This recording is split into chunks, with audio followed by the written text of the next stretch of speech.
Do you want to be a fighter? RMC. Here comes Inoue. That destructive, decisive power does it again. Fighters Club. I'm the baddest motherfucker on the planet. Baba Diagne. I am the greatest. Bonjour à toutes et à tous et bienvenue dans cette 330e édition du RMC Fighter Club qui reste dans la cage, puisqu'aujourd'hui on reçoit l'une des sensations du MMA francophone de Belgian Bomber, Patrick Abirora. Salut Patrick, bienvenue à toi. Ça va, tu vas bien?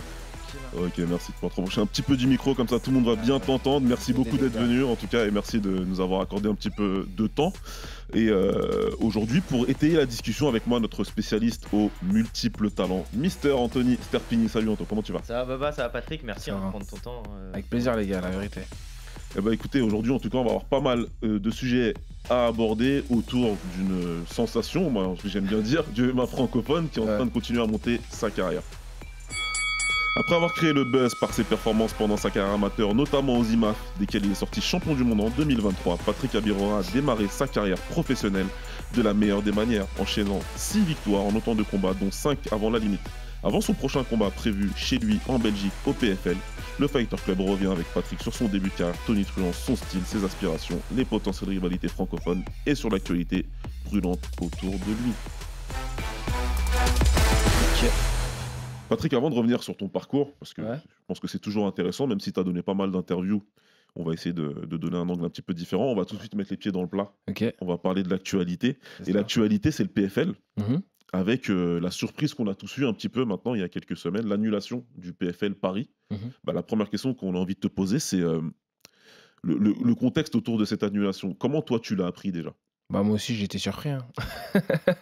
La vérité, j'ai été surpris comme tout le monde. Donc l'annulation, bah, moi je l'ai appris par mon manager, qui est mon coach en même temps. Bah, j'ai juste reçu un DM. Hein. Il m'a dit PFL Paris annulé. C'est tout. Et puis après, j'ai pas cherché plus à comprendre. Moi, en gros, pendant ma préparation, j'ai fait venir Pierre Manzo en Belgique, qui est vice-champion du monde de grappling, que pas mal de gens connaissent. Il a fait la prépa de BSD, il a fait la prépa de Baki, et donc il faisait ma prépa aussi. Donc voilà, moi, il était venu de France pour tourner avec moi. Donc du coup, bah, je l'ai appris à 11h50, à 12h30, j'étais à l'entraînement, je tourne en sparring. Ok, donc tout de suite, t'es parti à l'entraînement, quoi. Bah, ça sert à rien. Mon coach, il a une manière de m'entraîner qui fait que t'es combattant. T'es pas manager, t'es pas promoteur, t'es pas businessman. Ça veut dire que ça me regarde pas. Donc moi, il m'a formaté de cette manière. Ça veut dire que j'ai juste été à l'entraînement. Bien sûr que j'étais déçu, j'étais un peu surpris, surtout de savoir comment c'était annulé. Mais il m'a dit, il y a sparring à 12h30.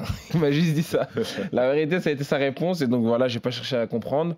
Et puis après, il m'a dit, par contre, ça va être reporté en Belgique. Et là, justement, ça a mis un petit coup où j'étais là en mode, oh, ok, ça fait du bien. Puis à savoir que moi, j'ai eu une fracture à un moment donné pendant ma prépa. Donc du coup, ça nous a... On va dire que moi, dans mon cas de figure à moi, j'étais là en mode, ah, bah, en plus, tant mieux, je peux me reprendre encore plus, etc. Donc c'était cool. D'accord. Et toi, t'as eu les raisons de l'annulation du PFL Ah, ou c'est pas ça du que tout? j'ai pas cherché à comprendre. Ouais, voilà. J'ai pas eu de raison. Moi, on m'a pas donné de raison. Le seul message que j'ai eu, c'est que le PFL s'est annulé. J'ai pas su pourquoi. Et franchement, j'ai pas cherché à savoir parce que je me suis dit, ça va juste essayer de me torturer l'esprit. S'il voulait me le dire, il me l'aurait dit, tu vois. Anthony, c'est pas la première fois? Non, c'est la deuxième fois en fait que le PFL Bellator annule un événement à Paris en tout cas. Ouais. Est-ce que en tant que combattant, il y a beaucoup de combattants qui ont des sponsors, mais d'autres qui n'en ont pas énormément. Est-ce Ouais, que bien pour sûr. toi, ça peut être inquiétant ce genre d'événement? Ouais, je veux dire, en vrai, je pense que ça arrivait même à l'UFC, ça arrivait un peu partout. Toutes les organisations ont déjà annulé. Je pense que ce qui est un peu compliqué pour les fans, on va dire, etc., c'est que ce soit arrivé en France, à Paris, et qu'on sait que le public français, il est très attaché à sa patrie. Donc voilà, dès que ça arrive en France, les gens sont là en mode « ouais, c'est n'importe quoi, etc. » Bon, tu regardes à l'UFC, ça arrive. Des fois, tu as même des match-up où le fighter, il devait affronter le champion du monde. On se rappelle, Khabib, au final, il a affronté Ala Quinta. Islam, il affronte finalement Mokaino. Donc voilà, je pense qu'il y a plein de choses qui se passent dans notre sport. C'est un sport qui est très compliqué à pouvoir prédire toujours comment ça va se passer. On n'est pas à l'abri que ça arrive n'importe où pour des cas de force majeure. Mais en tout cas, faut se préparer. Et le travail des combattants, maintenant en 2025, je pense, c'est aussi qu'on essaye de se développer un peu plus pour avoir des sponsors. Je pense on ne doit plus compter que sur le combat parce que des fois, on n'est jamais à l'abri d'une blessure. On n'est jamais à l'abri que le combat s'annule. Même l'adversaire, quand il annule, ça arrive à plein de gens. Là, par exemple, je suis dans un cas de figure où j'ai pas vraiment de... Par rapport aux adversaires qui me cherchaient, j'ai pas encore eu quelqu'un qui a accepté. Du coup, on attend, quoi. Et donc le combat contre Di Franco, c'est plus du tout En fait, d'actualité? c'est pas ça. C'est juste que le PFL, il s'était dit que pour le main event en Belgique, être main event dans mon pays, c'est quelque chose de très symbolique. Oui. Je suis le premier athlète à ramener l'organisation actuellement numéro 2 mondiale dans mon pays. Main event, ça fait que 1 an que je suis pro. Les gens, des fois, oublient, hein, mais ça fait que 1 an que je suis pro. Donc, il y a encore 1 an et demi, moi, je mettais des prothèses Shibia et j'avais des gros gants, quoi, tu vois. Donc, c'est quand même spécial. J'ai 24 ans, c'est mon 7e combat. Et là, ils voulaient, je sais pas, il y a eu cette demande de mon manager et du PFL de vouloir me mettre dans le grand bain. Donc là, ils cherchaient des mecs dans le top 200 mondial, ex-combattants UFC, pour vraiment avoir ce gros challenge qu'ils cherchaient. Moi, de toute manière, n'importe quel nom, bah, j'ai pas trop le choix de dire oui en vrai. Mon manager, s'il me dit que tu es capable de le battre, ben, je dis oui, même si j'avoue qu'il y en a qui ça me fait peur des fois. Bah, c'est normal, de toute façon, la peur est inhérente au combat, j'ai envie de dire. Bien sûr. C'est mieux de le ressentir. Mais là, pour revenir un peu sur tes propos et sur le fait que tu es quand même en début de carrière professionnelle, de toute façon, mais que tu vas être main event du PFL en Belgique, c'est quoi qui est le sentiment qui domine? C'est la pression ou c'est l'excitation, c'est la fierté? C'est un mélange. Ce serait mentir de dire que ce serait qu'une émotion. C'est un mélange et il y a aussi la volonté de rendre fiers les siens. Le fait de ressentir cette pression de voilà, je pense que la Belgique, on a attendu longtemps d'avoir un fer de lance comme vous avez en France, vous en avez énormément. Il y a eu Cyril Gane, maintenant vous avez Manon Fiorot, Nassourdine, Saladin Parnasse, vous en avez énormément. Oui. Des fois, les gens me racolent au MMA français, mais je reste belge. Du J'aime coup, bien faire ça. on est ensemble, on est cousins, on va dire, mais ça veut dire qu'en Belgique, on n'avait pas vraiment de gars qui étaient exposés mainstream. On a de très gros athlètes. Moi, par exemple, je m'inspire beaucoup de Lawson Keita, qui pour moi est le numéro 1 lightweight en Belgique et en Europe avec Saladin, c'est ce qui se fait de mieux. Quand on regarde le parcours des deux, double champ tous les deux, voilà. En fait, on dirait que c'est similaire. Et ben voilà, mais sauf qu'il manquait cette personne un peu mainstream. J'ai pas contrôlé comment ça s'est passé pour mon cas, mais maintenant, il faut vivre avec. Et du coup, on te met un peu ce rôle. Et c'est simple, soit tu t'écroules sous la pression, ou soit ça te fait ton un diamant et tu éclats, tu brilles de mille feux aux yeux de tout le monde. Et je pense que j'ai fait le choix d'être plutôt un diamant que me faire m'écrouler sous la pression. Et voilà, j'ai fait deuxième combat pro, Baki Doumbé, j'étais en main carte à Bercy, j'avais 22 ans. Tu vois, c'était mon deuxième combat pro et en plus je prenais un mec, il était super fort. On regarde maintenant, il est classé je sais pas quantième Fight Matrix. Je suis le seul à l'avoir battu depuis tous ces derniers combats. Il a encore gagné la semaine C'est dernière. ça, il a encore gagné la semaine dernière, il est demi-finaliste. Et tu vois les mecs qu'il a battus, il y a des fois je lui disais à mon coach, bah, moi je pense que je peux plus battre lui que lui. Oui. Et il me disait non, t'inquiète et tout, ça va aller. Et quand je suis arrivé dans le combat, j'ai dit mon gars, ça va aller, c'est chaud là. Et donc voilà, je pense qu'il y a eu pas mal d'expérience. Troisième combat, je fais main event, un stade de foot, 10 000 personnes. Quatrième combat, je suis un peu la pépite qui arrive au RS, on me présente comme ça en tout cas. Cinquième combat, je fais comme main event à Lyon. Je sais que j'ai fait beaucoup dans le fait qu'ils ont été sold out par rapport à la billetterie. Donc voilà, je pense que voilà, sixième combat, je fais main event. Et là, je fais encore main event. Et donc là, on m'a habitué à être sur des gros galas. Et depuis les derniers combats amateurs, avec l'AEF déjà, il y avait, je pense, mon coach avait déjà une vision que moi, j'avais pas encore vue, de m'habituer à la pression, d'avoir RMC qui venait. Je faisais main event en amateur, c'était des gros combats. Il y avait beaucoup de gens qui regardaient. Donc ouais, je pense qu'il y a eu cette habitude. Ouais, et puis en plus, c'est bien parce que tu es en train d'évoquer ton parcours. Et en fait, dans ton parcours, on se rend compte que tu as déjà fait pas mal d'organisations. Tu es sur une construction de carrière que tu dirais qui est différente de ce qu'on a en tant que standard, de faire petite organisation, puis plus grosse, puis hop, c'est à la fin. Ouais, je pense que mon chemin, il est atypique, ce qui fait que bah, je pense que ça a marqué pas mal d'esprit. Les gens ont vite adhéré. Hein, pour donner en termes de chiffres, comme ça, on se rend compte un peu de comment moi j'ai dû vivre le truc, mais j'avais 22 ans à cette époque-là. Je fais le combat PFL. Du jour au lendemain, je prends 100 000 abonnés.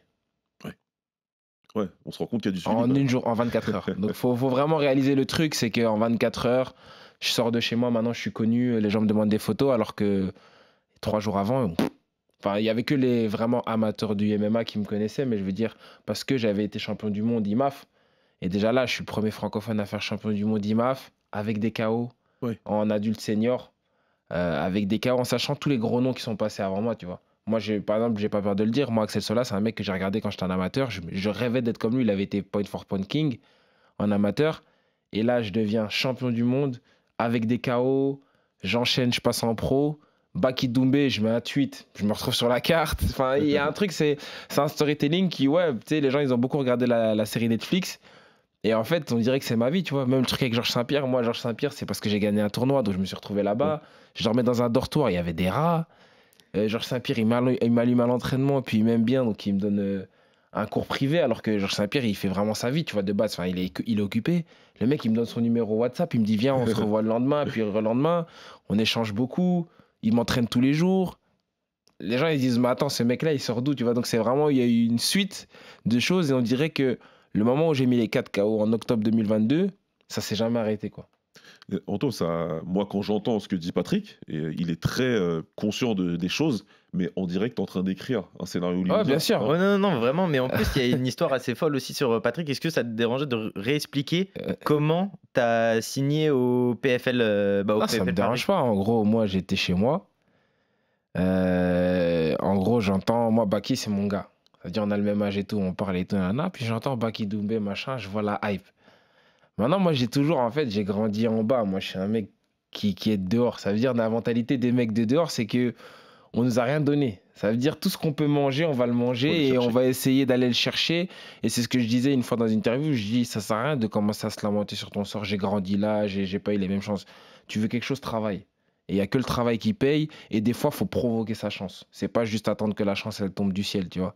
Et quand j'ai vu ça, j'ai mis un tweet. J'ai dit, ouais, mettez-moi sur la carte du PFL. Et en même temps, parce que je ne me suis pas dit qu'il allait se passer que ça, j'ai envoyé un DM à Dan Hardy. Dan Hardy m'a mis un vu monumental. Je suis personne. J'ai qu'un combat. En plus, mon premier combat pro, c'est contre un mec, c'est pas ouf, quoi. Tu vois, c'est un mec, c'est le premier mec, je devais le taper directement, histoire de dire que je suis pro. Je l'ai tapé en 30 secondes. J'ai même pas eu d'expérience dans la cage, en vrai. Dan Hardy m'a vu. Mais maintenant, ce qui se passe, c'est que sur Twitter, les gens, vu qu'il y avait eu les trucs champion du monde, KO, il y a eu de la hype. Ça veut dire, les gens, ils ont commencé à mettre, non, mettez-le, bam, bam, bam. Les commentaires, 100 commentaires, 200 commentaires, 300 commentaires, 1000 commentaires, Mugiwara, tag, tout ça. Dan Hardy, il dit, ouais, c'est qui ce mec, en fait? Tout le monde, il tag. Il dit, ah ouais. Et en fait, le PFL, j'ai capté qu'ils m'ont accepté. Mais en plus, on a dit, on veut un one-shot. Oui. On n'a pas dit on veut signer avec vous, on veut un one-shot. En mode, je viens juste le jour où il y a de la hype. Arrête, laissez-moi tranquille. Moi, je veux pas combattre en Angleterre dans des endroits bizarres. Ils se sont dit, ok, mais pour ton deuxième combat, on te met Claudio Pacella, 3-1, 3 KO. Super chaud, tu vois. Et en plus, le pire, c'est que souvent, quand le mec est pas connu du public francophone, les gens pensent qu'il est pas bon. Alors que tu regardes le mec, si vous connaissez les MMA, il est très très bon, tu vois. Et moi, je regarde, je dis, ah ouais. Ah, franchement, je dis, ah, les bâtards, ils m'ont eu là. Je me suis dit, ils m'ont mis un bourbier et tout. Après, c'était prévisible si tu demandes qu'un seul combat. C'est ça. Bon. Et moi, je me suis dit quoi? Je me suis dit, en vrai, de vrai, la vérité, hein, j'ai pas... Mon coach m'avait donné game. Dans ma tête, j'ai dit, je vais lui faire la guerre, la vérité. Je vais le taper tellement fort. En fait, s'il tombe pas, pendant 15 minutes, je vais le fracasser. Même s'il m'amène au sol, tout ça, déjà, il m'a pas amené au sol. Je l'ai amené 5 x 5 takedowns, je lui ai mis le plus de dégâts et tout. Mais le seul truc, c'est qu'il m'a un peu... on va dire, c'est ça qui a donné des commentaires un peu aux gens, c'est que je comprenais pas encore le système du professionnel. C'est-à-dire que lui, quand il contrôlait la cage, moi, vu qu'il se passait rien, qu'il n'y avait pas de dégâts, je m'en foutais. Mais même aux yeux du public, des fois, vu que les gens connaissent pas encore bien les cotations, c'est important de même montrer que tu domines et de sortir. Moi, j'étais là, j'attendais, je me disais, vas-y, en vrai, il va pas m'amener au sol. Il met des genoux qui servent à rien. Tu vois, je sais que les arbitres, ils ont mis 27... ils ont mis 29-28. 29-28, clairement, les 3 rounds. Même un qui a mis 30-27. Ouais. Mais je sais que j'avais gagné les 3 rounds. Mais c'est juste que maintenant, je savais que même dans l'esprit des gens, il fallait quand même dominer. C'était important. Est-ce que j'avais un peu négligé dans ce fight-là? Parce qu'en final, j'avais que 30 secondes comme expérience dans un combat pro. Alors que lui, c'était déjà son 5e combat. Tu vois, donc c'est vrai que les gens, ils voient beaucoup ce côté marketing, réseaux sociaux, Mugiwara, ça parle de moi partout. Mais il faut comprendre que j'ai pris des vrais risques. Quand j'ai été aux IMAF, quand tu vas aux IMAF et que tu affrontes des mecs qui sortent des montagnes du Daghestan et qui sont là pour t'arracher parce qu'eux, ils ont que ça, sinon ils ne recombattent pas dans 3 ans. Bah, tu vas prendre des risques. Et donc, quand j'ai été faire ce fight, moi, j'ai toujours vu ça en mode... Pour moi, des exemples comme Le Sen, comme Salah, c'est des mecs qui ont pris des mecs chauds et qui les ont tapés. À un moment donné, il faut les prendre.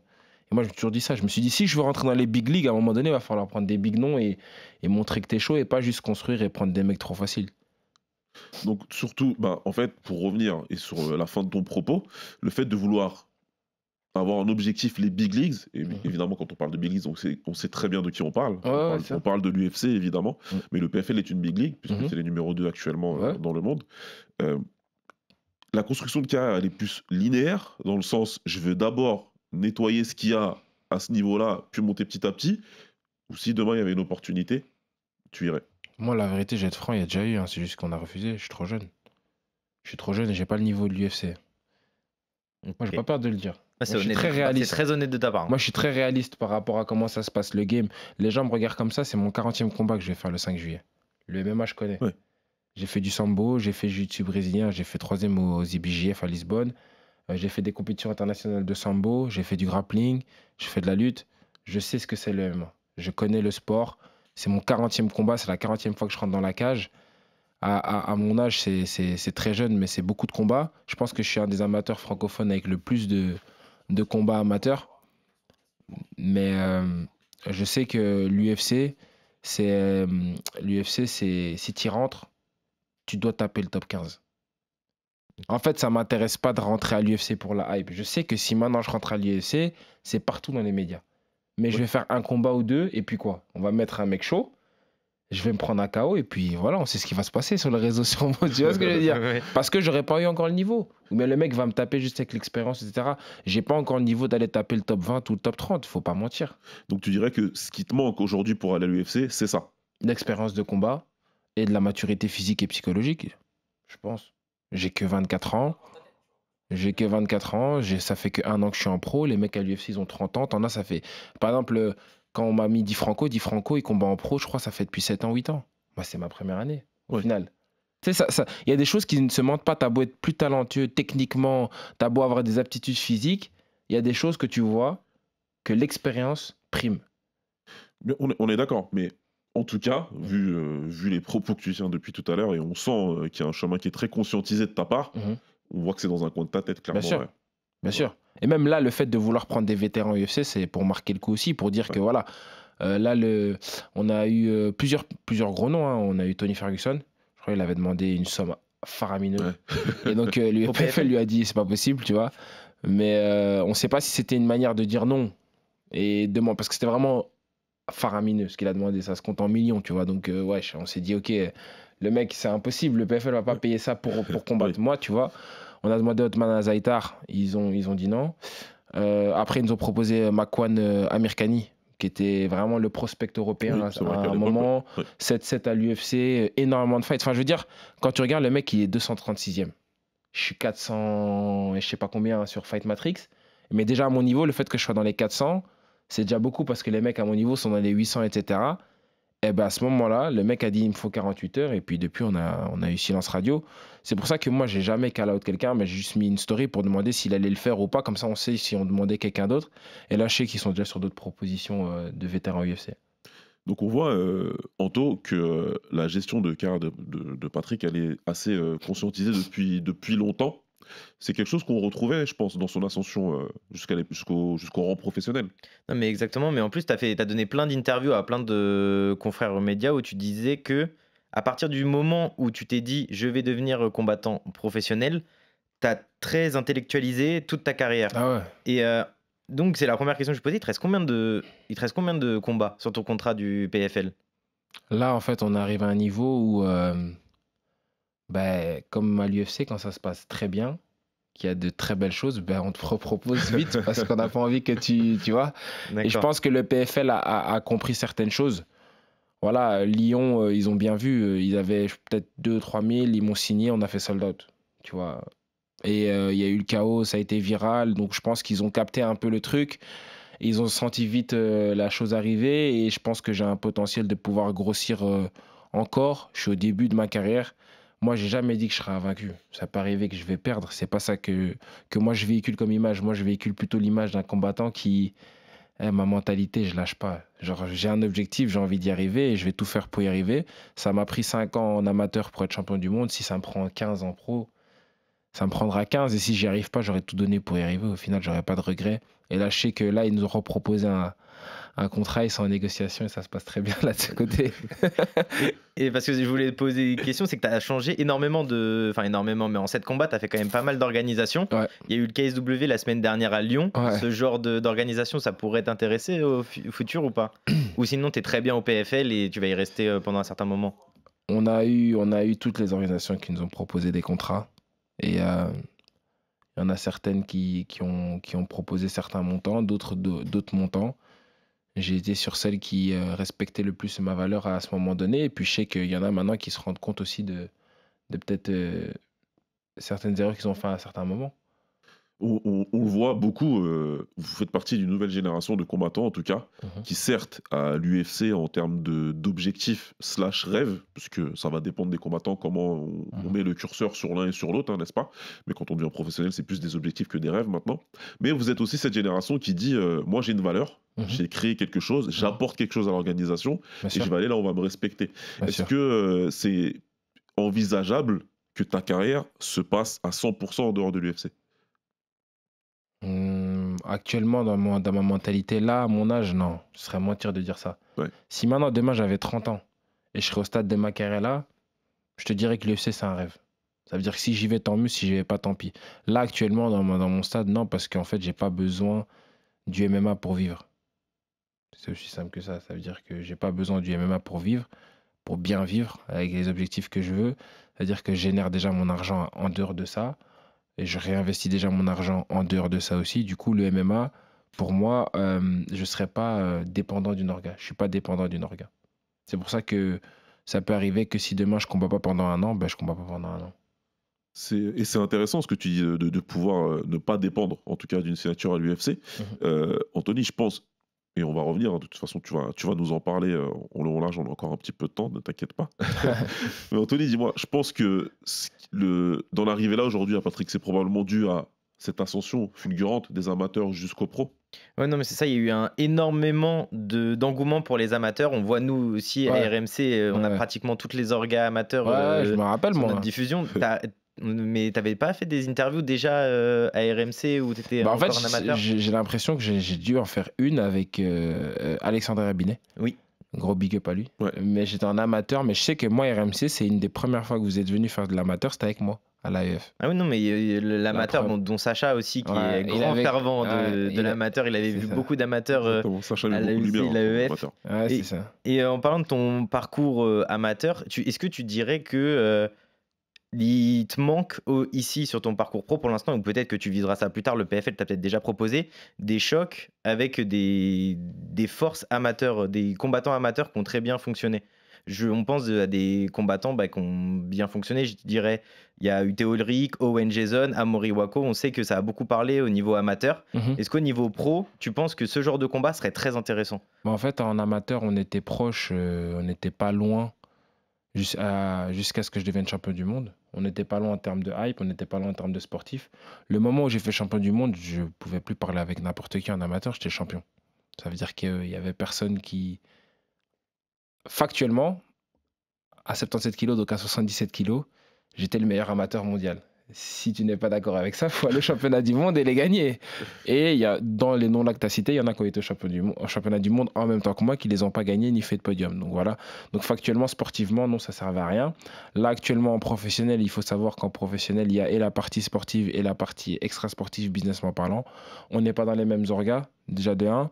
Mais de 2, en fait, ce n'est pas des fights où si maintenant j'affronte les noms que tu viens de citer, à les battre, qu'est-ce que ça va m'apporter? Honnêtement, si toi, tu es un média, est-ce que tu dis parce que j'ai battu lui, maintenant, Patrick, ok, lui, c'est le futur, ou bien si je bats Amir Khani?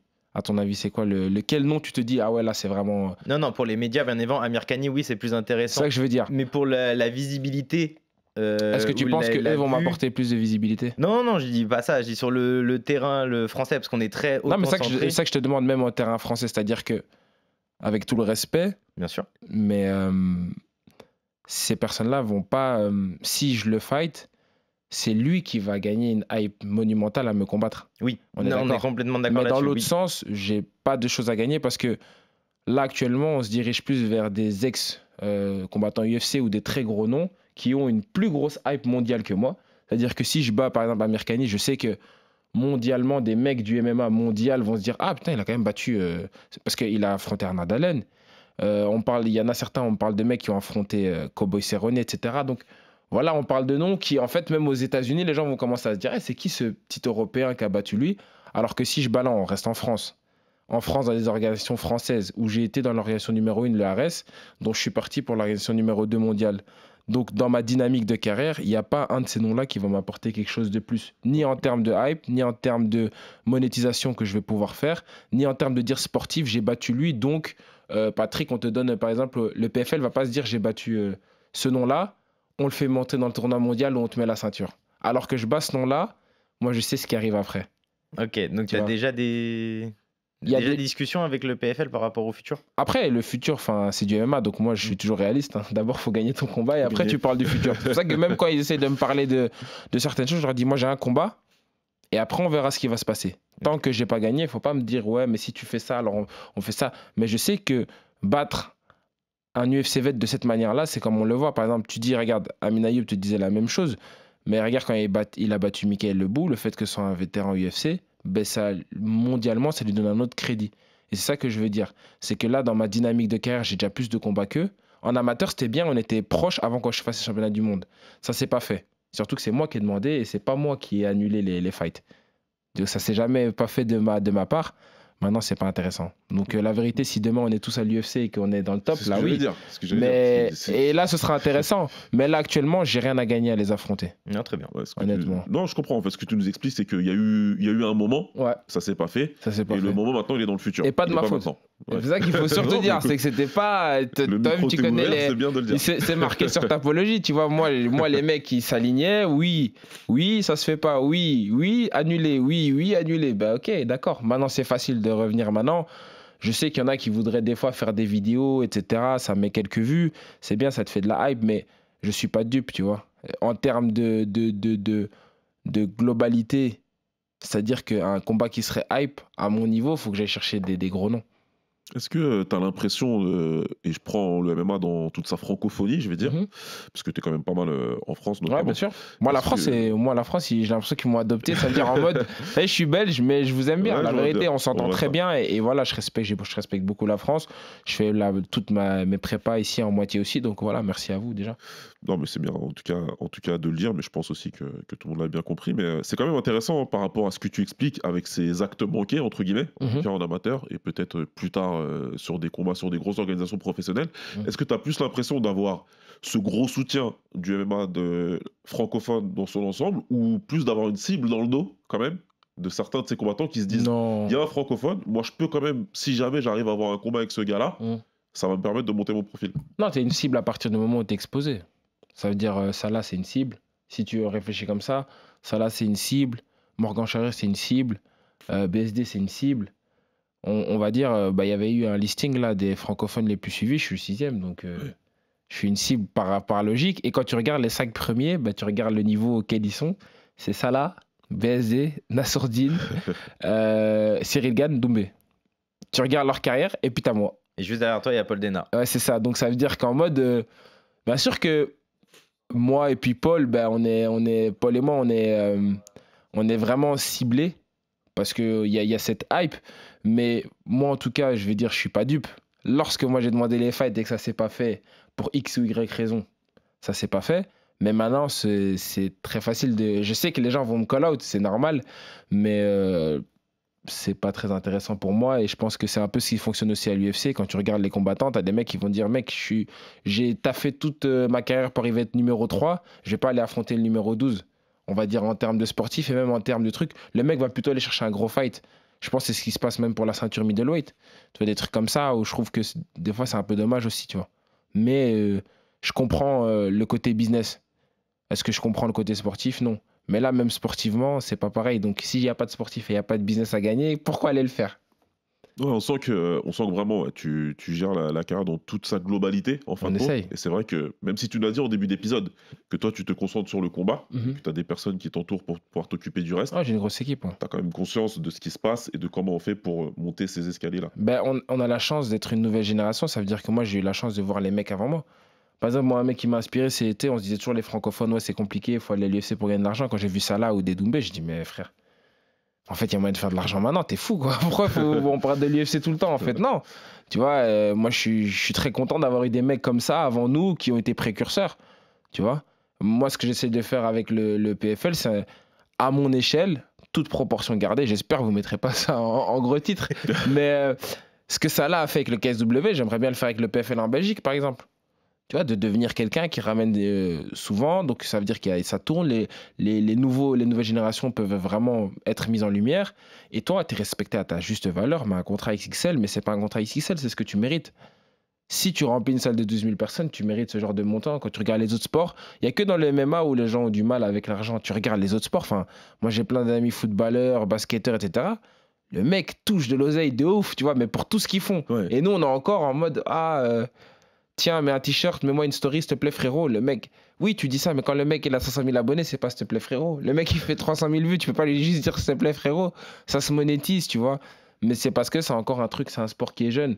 Et j'ai eu la chance de peut-être côtoyer pas mal de gens dans le monde de la musique, très connus dans le foot, etc., qui m'ont expliqué certaines choses, qui c'est vrai que moi, il y a une grosse différence où l'avant Arès, on va dire, et l'après Arès, quoi. Mais c'est vrai, mais en plus, le fait de ramener une organisation chez toi, ça permet de faire voir d'autres combattants. Bien sûr, mais moi, belges c'est ça le sur la but. Hein. carte. Là, je vous assure, soyez prêts. La vidéo d'annonce, etc., là, on est en train de pondre un truc. Vous connaissez le genre de vidéo que je sors? Nous, on est en train de pondre un truc de malade pour en fait, dire que, ouais, la Belgique, maintenant, on est là. Genre, on fait aussi partie du paysage francophone. Et c'est pas juste une personne, c'est pas juste un mood, non. Il y a une entité de combattants qui sont vraiment chauds, qui font vraiment du sale. Et en fait, il faut juste les mettre en lumière. Ah, Et tu t'as- me fais un gros teasing, c'est Ouais. comme ça. Là, ici, on va tourner les choses là cette semaine, ou du coup, ça va être dans les semaines qui arrivent. Mais ouais, on va vraiment. Là, ça a été prévu un truc vraiment très, très gros, très, très beau, vraiment avec des belles symboliques. Rassembler vraiment tout un pays derrière un chapeau de paille. C'est un peu ça la symbolique. Anto, moi j'entends peut-être un tournant dans le MMA et peut-être le visage d'une nouvelle génération. Qu'est-ce que t'en penses? Ah, moi, j'ai entendu chapeau de paille, ça m'a fait kiffer. C'est Mon gars, c'est tout ce que nous, j'ai. C'est tout ce que j'ai. on est pirates jusqu'au bout, mon gars. Jusqu'au bout. Non, mais c'est une très bonne. C'est très bien ce que tu dis. C'est parce qu'en fait, il y a tellement de combattants qu'on a reçus. On a reçu Cyril Diabaté, il y a même Taylor Lapillus qui est venu et qui travaille ici avec nous tous les jours et qui dit ça a été tellement dur pour eux Ouais. d'entrer à l'UFC, gagner de l'argent, gagner sa vie. Ouais. Il y en a qui ont attendu d'avoir la trentaine pour Mhm. vraiment vivre de leur sport. Et là, avoir cette nouvelle génération, parce que toi, Paul Dena, Hugo Vidal aussi, toute cette nouvelle génération fait partie en fait de la génération qui vit avec donc les réseaux sociaux, les sponsors. C'est la nouvelle génération en fait qui sera très attendue par le public, mais aussi très attendue par les organisations. Et vous le savez, Ouais, bien sûr. donc vous en jouez. Et ça, Bah, c'est clair, très bien fait. on le sait, c'est à double tranchant aussi. Ça veut dire que quand tu es exposé, bah, tu es exposé à la valorisation comme aux critiques. Mais si à un moment donné, si tu arrives à avoir le même entourage que tu as eu au début, que dans ta tête, tu sais c'est quoi qui te relie vraiment à cette terre, que tu sais que le reste c'est un peu éphémère. Voilà, on a appris une triste nouvelle aujourd'hui. Ouais.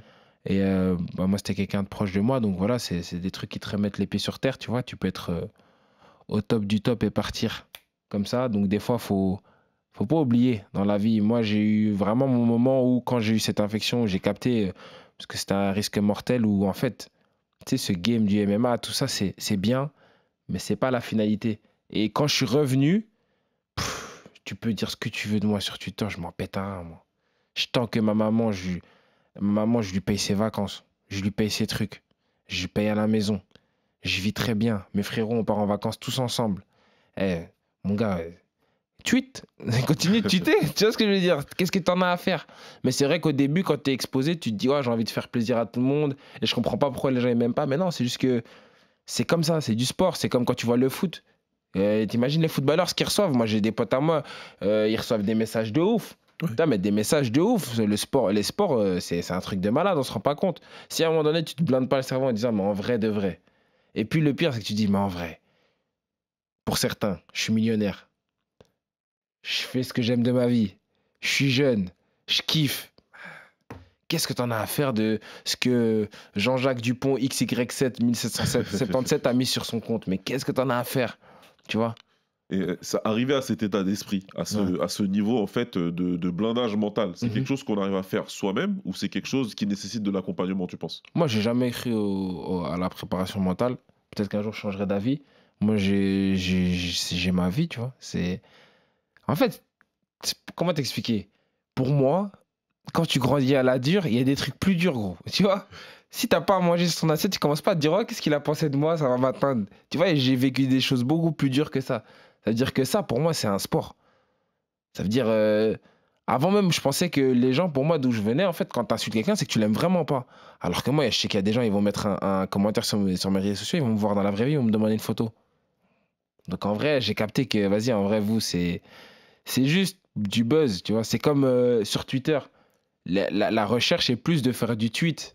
C'est pas vraiment que le mec t'aime pas. Et des fois, c'est drôle. Moi, franchement, j'ai vu des trucs sur moi, j'ai pété de rire.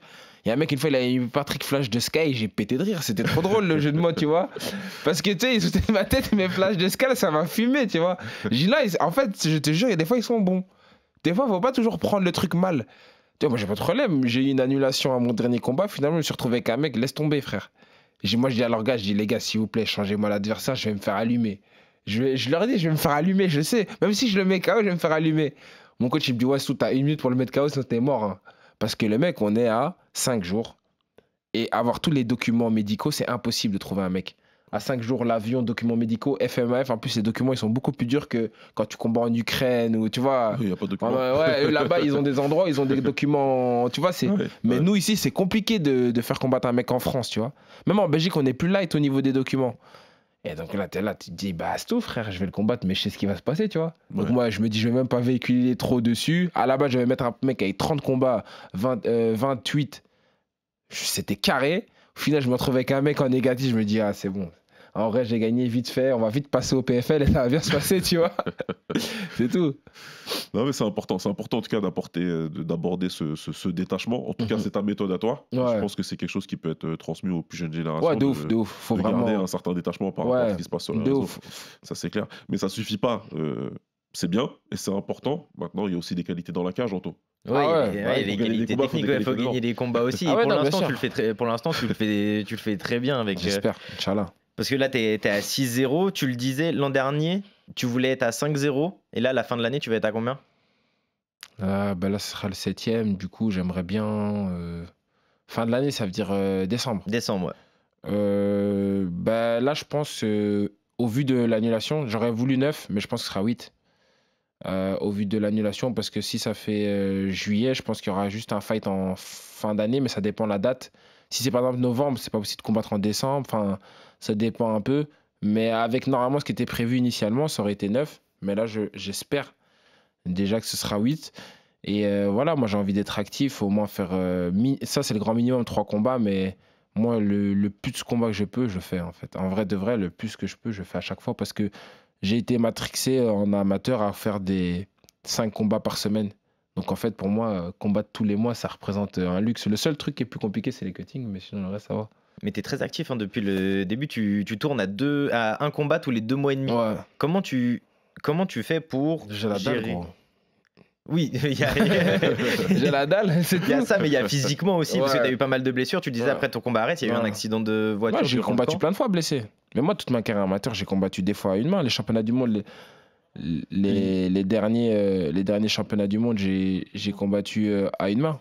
Ok, La demi-finale et la finale, j'ai fait à une main. ok, bah, j'étais pas au courant du tout de. Ouais, j'ai un de bandage cette- sur la photo. Ok. Après la finale, quand je reçois la médaille, j'ai un bandage, juste qu'on l'avait caché. Ça veut dire que même là, en fait, mon coach, je pense qu'il m'a mis dans plein de situations pour qu'en fait, le jour où je sois vraiment au très très haut niveau, ça c'est une phrase que j'ai appris d'un grand combattant, il disait, tu combattras jamais à 100%. Ça n'existe pas. Jamais. Le jour où c'est ta ceinture, par exemple, tu peux arriver, boum, t'as mis un middle, t'as pris le coude, allez, ton pied, pendant une semaine, t'as super mal, mais t'es à 2 semaines du fight. Quoi, tu vas dire j'annule.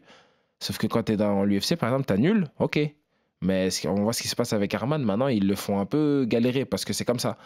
Donc tu combattras jamais à 100%. Et donc même dans ces moments-là, il faut que j'arrive à prendre le maximum de moi, même réduit. Le Arès, j'ai combattu, j'avais une jambe. L'équipe de Canal+ était là, ils sont témoins, je boitais, je pouvais pas.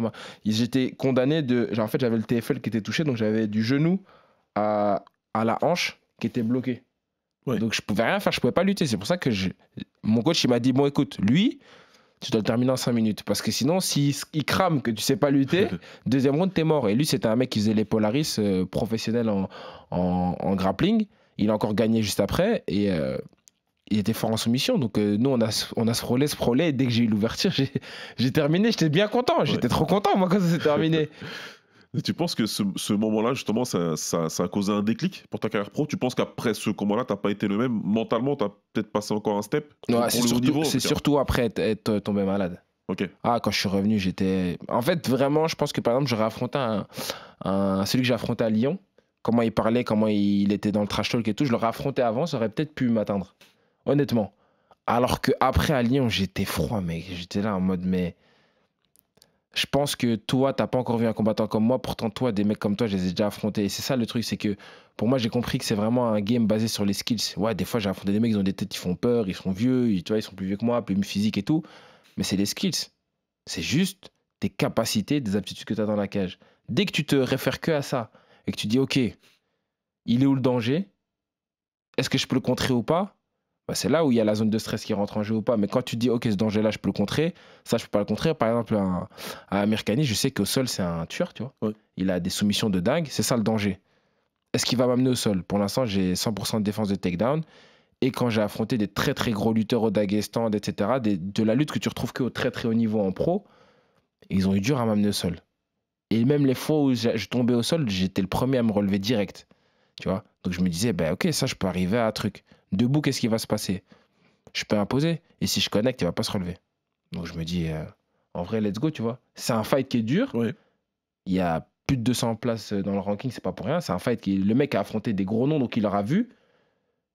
Mais j'ai confiance. J'ai confiance en mes points et je sais que je peux dominer là où je veux dominer. Et je sais que lorsque moi, j'impose quelque chose, dans le style de jeu que j'ai, bah, si je touche, généralement, ça tombe. Donc, en fait, cette maladie, cette chose qui t'est arrivée à ce moment-là, ça force à l'introspection. De toute façon. Ça te met les pieds sur terre direct. Exactement. Direct. Si on ressort derrière, ça va être probablement plus du positif. Tu dirais que ça a rapproché le Patrick qui est en dehors de la cage du Patrick qui est dans la cage? Ouais, on va dire. Parce que moi, je suis un gros stressé. De ouf, moi. Moi, je suis un stressé de malade. Genre, par exemple, là, on va me dire lui, moi, je vais dire, ouais, t'es sûr, je le bats et toi, t'es sûr? Genre, t'es sûr, hein? Parce qu'après, il va me dire, ouais, t'inquiète. Je dis, vas-y, j'y vais. Mais en vrai, pendant la prépa, je me dis, putain, en vrai, j'aurais trop aimé avoir un mec facile et tout. Et puis, par contre, quand j'arrive le jour du fight, mec, je te jure, maintenant, tu me dis n'importe qui, j'y vais. Pourtant, je vais me faire défoncer, tu vois. Il y a moyen, je vais me faire malaxer. Mais dans ma tête, à ce moment-là, je suis sûr que je vais gagner, quoi. Genre, et en mode, c'est sûr et c'est dominant. Genre, je suis un vrai chasseur. Tu auras demandé, il y a des mecs qui ont tourné avec moi, ils vont te dire en sparring que quand je suis en mode chasseur, c'est genre quand je tourne et que je commence à connecter, moi, c'est vraiment mon but, c'est vraiment si je gagne par décision, j'ai le seum.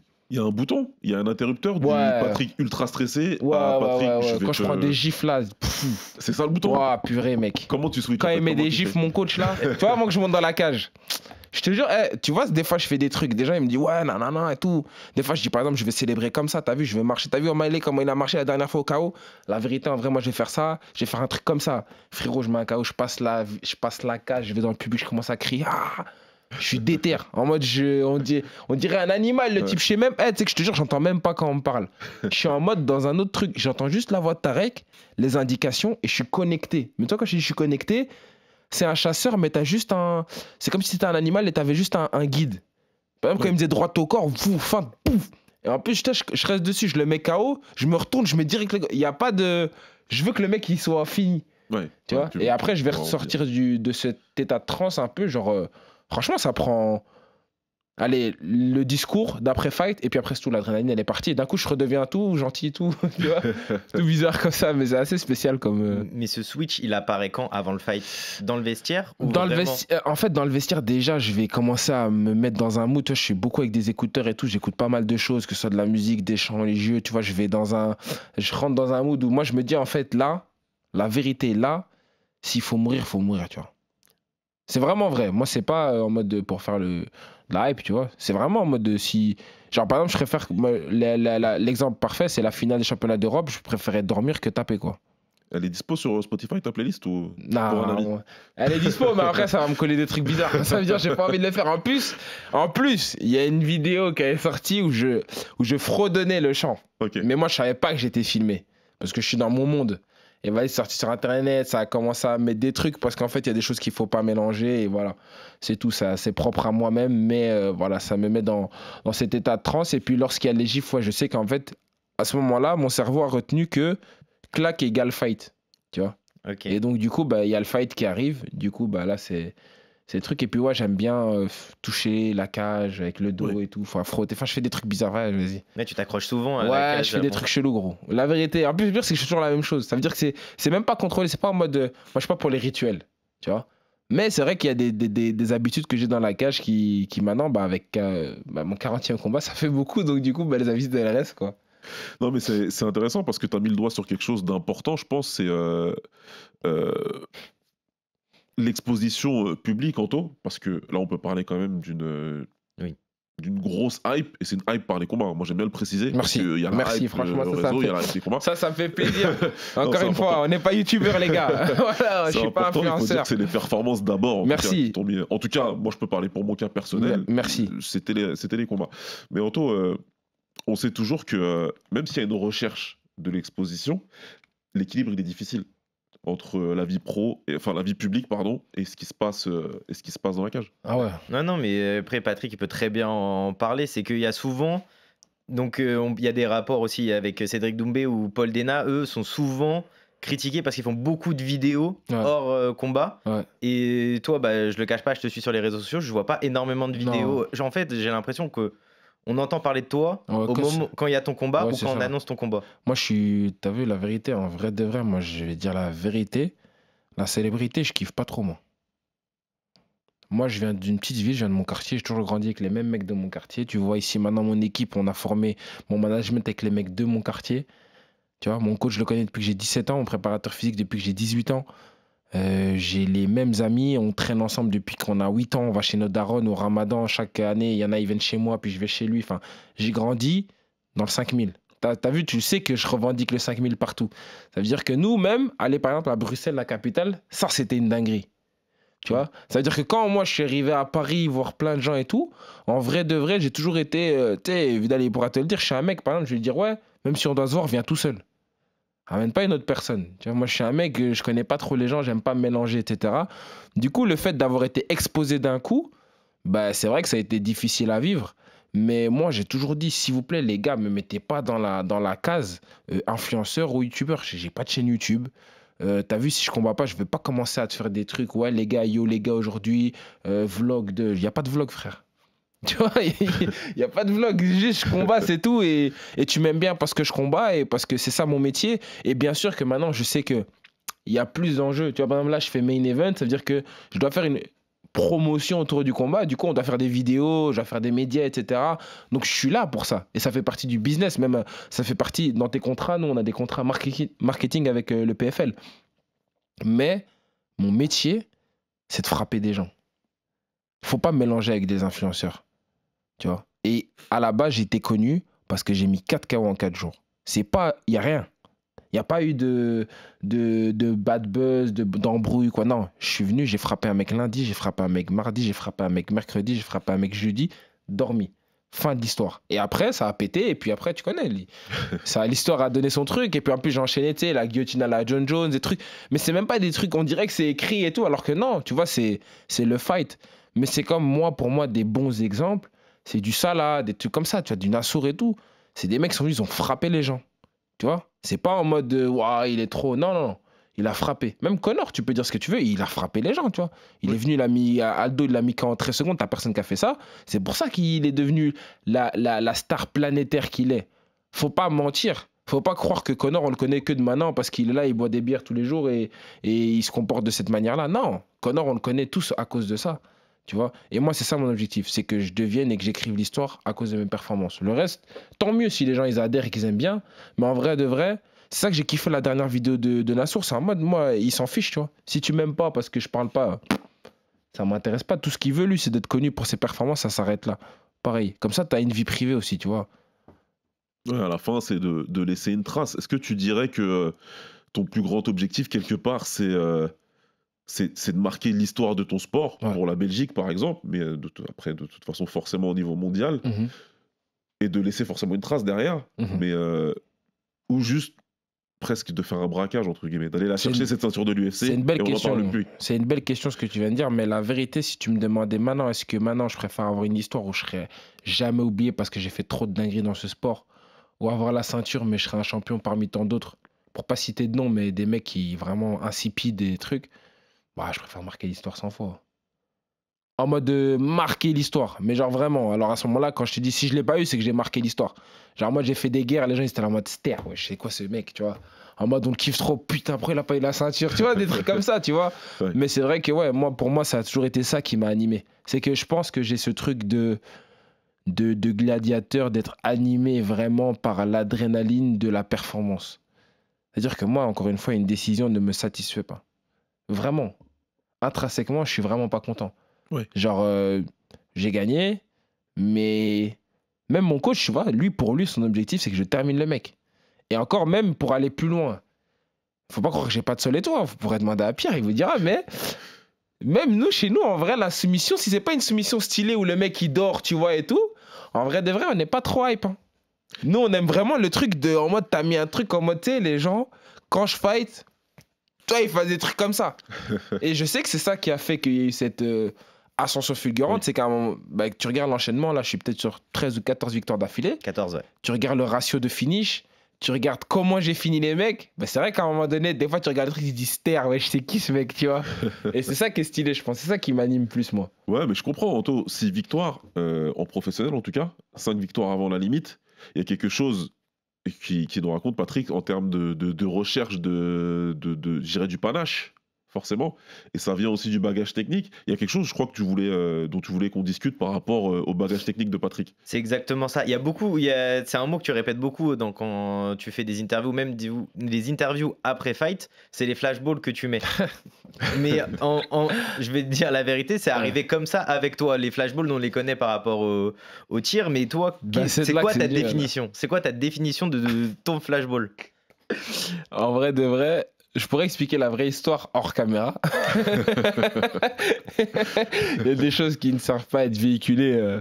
On va rester dans le cadre sportif et uniquement sportif. Mais je ne sais pas comment l'expliquer de manière... on va dire que je suis venu à Paris, j'avais 19 ans la première fois. À cette époque-là, de 17 à 19 ans, il faut savoir que moi, je prenais le train de Namur. Je faisais 1h30 avec 3 sacs parce que j'avais l'école et puis les sacs de sport, etc. Je faisais 2 entraînements. Je rentrais chez moi, il était minuit. Je me levais à 6h pour pouvoir m'entraîner 1 heure avant l'école, vu que j'étais au lycée, donc les secondaires chez nous, de 7h à 8h15. J'arrivais à 8h30, donc 20 minutes en retard à l'école. Je me faisais tout le temps être exclure, mais je voulais faire du MMA. Et en même temps, j'ai dû faire mon CSS en général, donc ce qui est l'équivalent du bac en général dans une option maths forte, sciences fortes. Donc une grosse option chez vous. Spécialité. Ouais. Et du coup, j'avais cet objectif dans ma tête à chaque fois, en fait, de me dire MMA. Et donc, à un moment donné, j'ai commencé à beaucoup voyager. J'étais chez Dan Hardy, dont lui, il ne se rappelait même pas de moi. Ouais. Et puis, je suis venu en France chez vous. Et en gros, ce qui s'est passé, c'est qu'à 19 ans, je suis allé au NR Fight. J'ai rencontré Morgan, Azael, etc. Pas mal de gens. Et du coup, vu que tu connais, le mec qui était trop connu à ce moment-là, c'était Shkitou Bilal. Je lui envoie un DM, je dis ouais gros, je peux venir et tout, tourner du sparring et tout, tu vois. Et donc je vais dans le 9-2, cité Picasso, gros big up à eux, ouais. Nanterre. Et on arrive chez lui et tout, on met les gants et il m'a... Mais vraiment, je sais pas si je peux le dire comme ça, mais la c'est tête... dit maintenant. Je te jure, désolé, hein, mais vraiment en mode, on était 4, on est rentré à l'Airbnb, j'ai un pote, il a vomi. J'ai un pote, j'ai dû lui mettre une serviette froide sur la tête, il avait des sueurs toute la nuit. Moi, j'avais mal à la tête pendant 10 minutes, j'avais le sang qui battait dans mes tempes. Il nous a foudroyés. Mais vraiment, en mode, le pire, c'est qu'il était même pas à 50%, tu vois. C'est ça, en fait, moi, j'ai dit, c'est quoi ce truc ? Ouais. Parce que moi, à ce moment-là, je faisais encore des compétitions de JB, etc. Je connaissais pas bien l'anglaise. Et quand je me suis fait tuer, j'ai dit, c'est quoi ce délire ? En fait, c'est carrément le mec qui m'a accroché. Genre, je vois mon cerveau, il fait des trucs comme ça à l'intérieur. J'ai dit, mais il se passe quoi ? Tu sais, nous, en MMA, on sautille et tout. Je me dis, attends, mais lui, c'est trop sec. La frappe, elle est trop sèche. Je rentre. J'ai à mon coach, j'ai à Tariq, j'ai dit, s'il te plaît, apprends-moi l'anglaise. Parce que lui, en fait, chaque fois, il voulait m'apprendre. Et moi, je faisais, c'est bon, je connais, t'inquiète. Et j'arrive en fight, takedown, je mettais des soumissions. Et là, je lui dis, s'il te plaît, apprends-moi l'anglaise. Tu vois, s'il te plaît. Il me dit, t'es sûr ? Tu veux ? Je dis, ouais. Il me dit, écoute, tout ce que tu as appris là, t'oublies. Il me dit comme ça. Il me dit comme ça. Il me dit, tout ce que tu connais là, il dit, vous, les mecs du MMA, vous connaissez pas l'anglaise, la vraie. Ouais. Tu vois, pour bien boxer. En fait, pour moi, la vraie anglaise, c'est éteindre. T'as capté, tu mets un crochet, bam. Tu mets une droite, bam. C'est pas 100 fois et le mec, il est là, il prend. Même, tu sais, quand tu regardes les Floyd et tout, c'est parce qu'à un moment donné, il s'est pété les mains, il s'est cassé les mains. Mais Floyd, Pretty Boy, il éteignait. C'était. Moi, j'ai dû étudier. Non, mais tu sais, bon, mon coach, il m'a fait étudier. Hein. Ça veut dire qu'il m'a envoyé des fights. Je devais étudier 3 heures le fight. Des 12 rondes en anglaise de Floyd, Gérard McLennan, des gros noms, Tommy Hearns. J'étais là, je devais étudier. Attention, Patrick, parce qu'on va rester pendant 2 heures. Non, mais j'en avais. Non, mais tu vois ce que je veux dire, j'en avais marre. Mais j'étais à l'ancienne école. Et en gros, il m'a fait bosser avec des mecs de l'équipe nationale belge. Sparring 2 à 3 fois semaine. Pendant vraiment de mes 19 et demi, 20 à mes 22, 21, 22, juste avant les Europes, que de l'anglaise. Bah. Et ça sortait pas en fight. Pourtant, à l'entraînement, je me la tuais. Hein. Et petit à petit, je commençais à toucher. Genre, après 1 an et demi, j'ai commencé à frapper. Et là, les mecs commençaient à avoir des réactions un peu... tu vois. Et puis, l'élément déclencheur, ça a été le fight avec Alvi. Où, en gros, c'était une guerre monumentale. Je n'osais pas boxer. Et au 4e round, sur un gauche-droite, je le fais chanceler. Et en fait, je prends le 4-5. Il prend le 1-3. Et le 2, c'est ça qui est discutable. Mais les gens disent que j'ai gagné. Lui, il dit qu'il a gagné. Bref, il a gagné. On est super frérot maintenant. Et tant mieux qu'il ait gagné parce que c'est ça qui m'a donné tellement le seum qu'en fait, j'ai dit, mais en fait, je vais boxer tout le monde. La vérité, là, je vais les frapper. En fait, j'ai pris confiance en mes points. Et je te jure, je suis revenu après au HFC. J'ai commencé avec des jabs. Si on regarde, il y a encore le fight, on peut le retrouver. Je mets que des jabs. Et boum, le mec, je lui pète le nez et tout parce que c'est les petits gants au HFC en Suisse. Et en fait, je me dis, wow, je commence à frapper, mais je n'osais pas encore envoyer la droite parce que la droite t'es exposée et tout. Et j'avais pas l'habitude de boxer les mecs en fight. Et c'est rien à voir. Et en fait, non, je suis arrivé aux Europes. J'avais trop le seum de la défaite d'Alvi. Et je dis à mon coach, j'ai dit, je te jure, je vais les fumer. Et je monte dans la cage. Premier échange, je check. J'envoie une patate. Mais en fait, comment t'expliquer? Ce que je voulais envoyer, moi, ça me rappelait quand j'étais petit, quand on faisait des conneries. Bref. Et donc, j'ai pensé au flashball. C'est pour ça que j'ai pensé au flashball. Okay, et le mec, je lui envoie un truc. Mais tu sais, la vidéo, t'entends pas. Et le mec, il fait... Mais moi, vu que j'ai pas l'habitude, on le voit sur la vidéo, j'ai jamais mis un KO de ma vie. Donc moi, je continue à frapper mon enchaînement en pensant qu'il était encore là. Et donc le mec, moi, vu qu'il est plus là, je tombe par terre et je tombe sur lui. Et j'essaie de mettre des crochets, mais il dort, quoi. Dort inconscient. Et en fait, moi, j'ai mis un KO en 9 secondes, mais le premier KO de ma vie. Il faut se rendre compte que mon coach, il arrive en me disant, ouais, ça va et tout, les mecs dans la salle. Tu sais, aux IMAF, il n'y a pas souvent ça. C'est le record, je crois, à ce moment-là et tout. Il arrive, il me dit, ça va et tout. Et c'est là que je le regarde et il y a la vidéo qui est qui dit, je lui dis, ça sert à rien, je vais tous me les faire. En fait, j'avais pas d'émotion. J'avais trop le seum. Je sais pas pourquoi. J'avais le seum de la défaite. J'avais le seum de. On croyait pas en moi dans mon pays. Ça veut dire que j'étais un des seuls athlètes qui devait payer alors qu'on en payait à d'autres. Enfin bref, j'avais raté 3-4 fois les IMAF. C'était un peu la dernière chance de voir si j'étais fait pour les IMAF. J'avais trop de haine. Et en fait, le lendemain, pareil.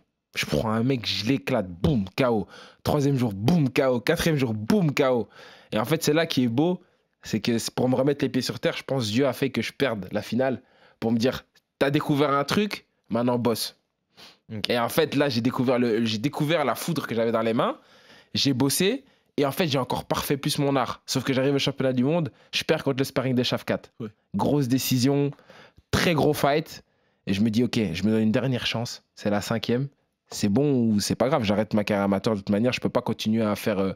là, ça allait être... là, j'ai fini sur 33 combats. Mais bon, tu vois, j'allais arriver à une 30aine de fights. C'est bon. Et en fait, j'arrive et... L'apothéose pour la carrière en amateur. Bah écoute, en tout cas c'est clair. En tout cas on sait d'où ça vient maintenant. Ouais, bah voilà, moi c'est clair. Ouais, c'est ça. C'est l'histoire du flashball du coup et c'est né de là. Ouais, merci ouais. Bah écoute, c'est inspirant. Moi ce que j'ai envie de dire c'est inspirant et ton histoire elle est inspirante et on va arriver à la fin de cette conversation. Anthony, dis-moi. Avec tout ce qu'on entend de Patrick depuis le début de cet épisode, je pense qu'il y a pas mal d'ambition. Moi, je vais te poser la question à toi avant de la poser à Patrick. Ça veut dire que je vais poser la question à un œil extérieur avant d'avoir ton propre avis à toi. Je vais juste me moucher, ça. Oui, vas-y, bien sûr. Où tu verrais Patrick dans 5 ans? Bah, dans 5 ans, après, je vais pas te mentir, il y a le fan de MMA qui voudrait te voir à l'UFC. qui voudraient te voir, si possible, prendre la ceinture Europe au PFL, prendre la ceinture mondiale si tu peux directement. Mais je suis d'accord avec ta vision des choses où tu veux aller petit à petit, pas aller trop vite à l'UFC. Mais je dirais que dans 5 ans, pour moi, si t'es pas à l'UFC, ça serait dommage. Non, je pense que non, dans 5 ans, je pense oui.